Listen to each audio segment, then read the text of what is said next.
Hai, Assalamualaikum. Seperti yang dijanjikan, hari ini Mira akan cerita mengenai kisah kawan Mira yang kena histeria di sekolah asrama. So, sesiapa yang belum subscribe, boleh subscribe, like, share di media sosial yang korang ada. Dan juga sesiapa yang belum tengok lagi video Mira yang sebelum ni, iaitu video first Mira, korang boleh check video tu selepas video ni habis, okay?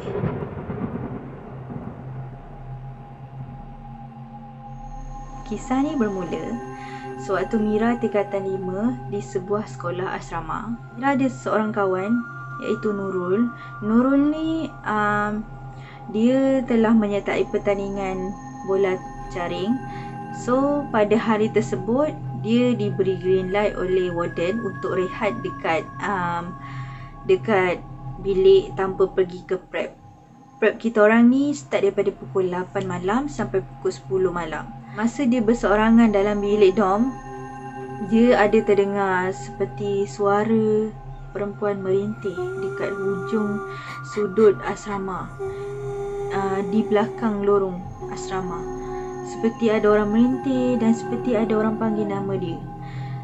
So dia buat tak tahu. So selepas beberapa minit dia terdengar suara perempuan merintih, dia diganggu lagi oleh sesuatu yang dibaling di atas loka. Loka dom Mira ni loka besi. Kalau benda terjatuh memang kita akan dengar jelas. So time tu dia terus pandang dekat atas. Memang tak ada apa-apa yang terjatuh atau baldi yang terjatuh. Memang ada student yang letak baldi mandian diorang ada dekat atas, tapi memang tak ada apa-apa yang terjatuh atau bergerak sikit pun. Dia buat tak tahu lagi. Memang selepas tu dia kerap diganggu dengan benda dibaling, ada suara merintih tu lagi kuat. Habis prep, kita semua masuk bilik dan kita memang Mira tengok dia macam dah berubah tau. Mood dia punya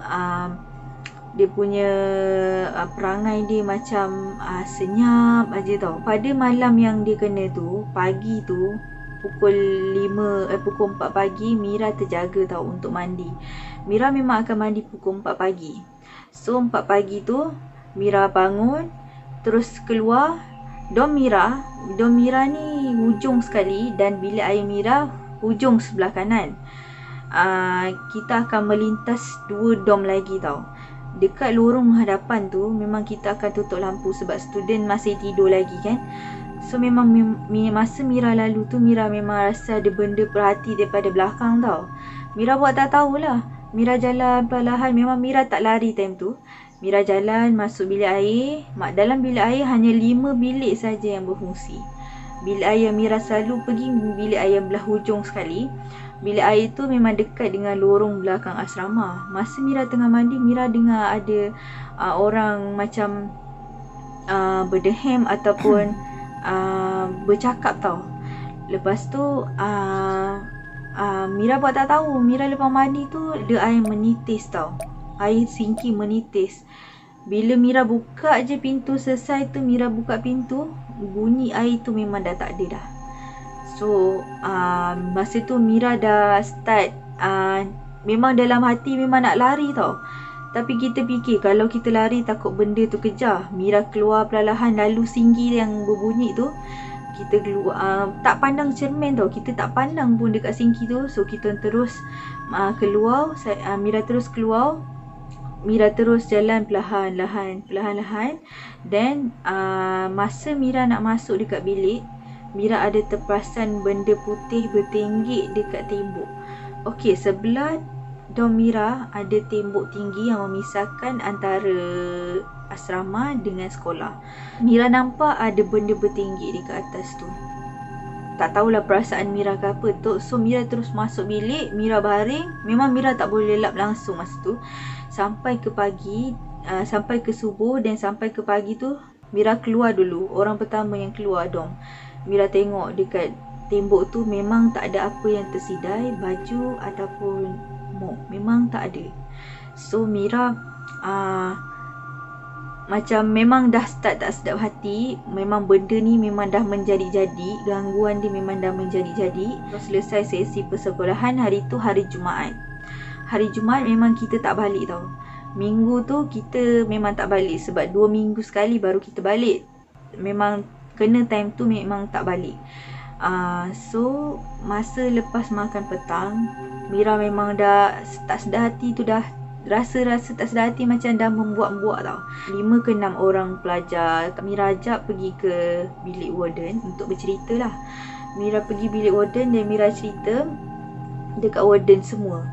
Warden pun kata tak apa, balik bilik dulu, kita jangan biar dia seorang. So pergi balik dan prepare Yasin ke apa, prepare sebelum apa-apa ni berlaku lah. Masa balik bilik tu memang kita dah sepakat untuk rapatkan katil bilik asrama Mira double decker tau. So kita tolak, atas memang tak ada orang tidur, bawah student penuh. Dan masa tu tolak macam biasa, kita tidur. Mira tidur katil hujung, Nurul tidur katil hujung. Masa tu kawan Mira bersuara, jangan tutup lampu dekat belakang tau, sebab gelap lah, takut nak tidur. Sebab kawan Mira cakap macam tu lah. Dan Nurul pun kata tak apa, tutup lampu. Masa tu dia okey lagi, tutup lampu. So kita orang macam adalah bertelagah sikit pasal lampu kan. Kita macam bercakap sikit pasal lampu. Dan tiba-tiba Nurul mencela dengan suara garau dia. Dia cakap, tutup lampu tu, aku suka gelap. Dia kata macam tu. Macam dia berasal daripada belakang tau. Okey, masa yang dia kena tu, masa dia kata dia suka gelap tu, dia peluk kaki dia dua dan dia goyang macam ni. Kalau korang kat tempat Mira, apa korang rasa? Kita orang terus turun daripada katil, melompat daripada katil, baca ayat kursi dan ambil Yasin duduk sebelah dia. Kawan baik dia ni macam kesian dia. Kita tengok kawan baik dia, kenapa Nurul, kenapa dia peluk Nurul ni kan, jangan macam ni Nurul, jangan. Satu KA, ketua asrama dah keluar pergi panggil warden. Warden datang dengan ustazah. Masa tu keadaan dah jadi huru-hara tau. Dom sebelah dah berjangkit, dom sebelah dah menjerit-jerit, ada 2-3 orang dah kena. Masa tu Mira memang tak masuk lah kat bilik tu sebab Mira jaga dekat Nurul ni. Mira duduk dekat Adik Nurul ni baca ayat-ayat suci Al-Quran lah. Warden arahkan untuk kumpul satu dom. Semua masuk satu dom.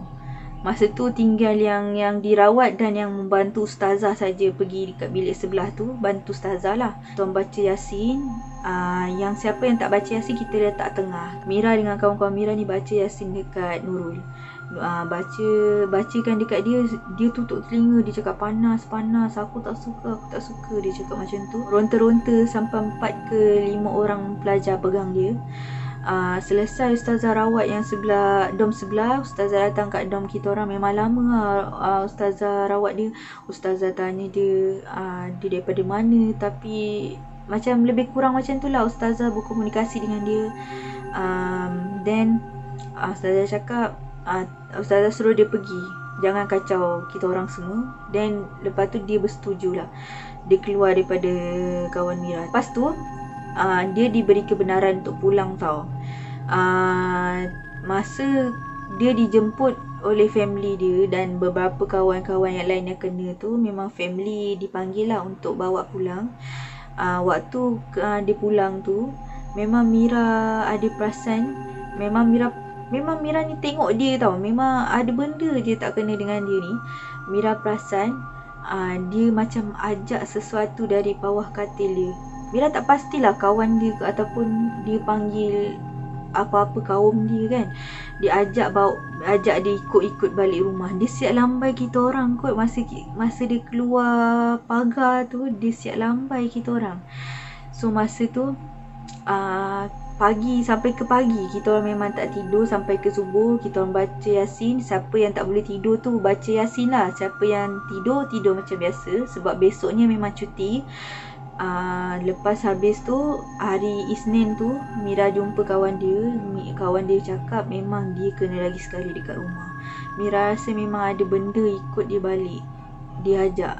So Mira percaya benda tu memang datang ni daripada belakang lorong asrama Mira. Memang student dilarang duduk dekat belakang tu berseorangan sebab warden memang dah bagi amaran. So Mira harap Siapa yang suka lagi cerita hantu ni ataupun kisah-kisah yang Mira kongsikan ni, korang jangan lupa bagi like, share dekat media sosial yang korang ada lah, dan juga subscribe untuk Mira upload lebih banyak lagi cerita menarik untuk korang. Okay?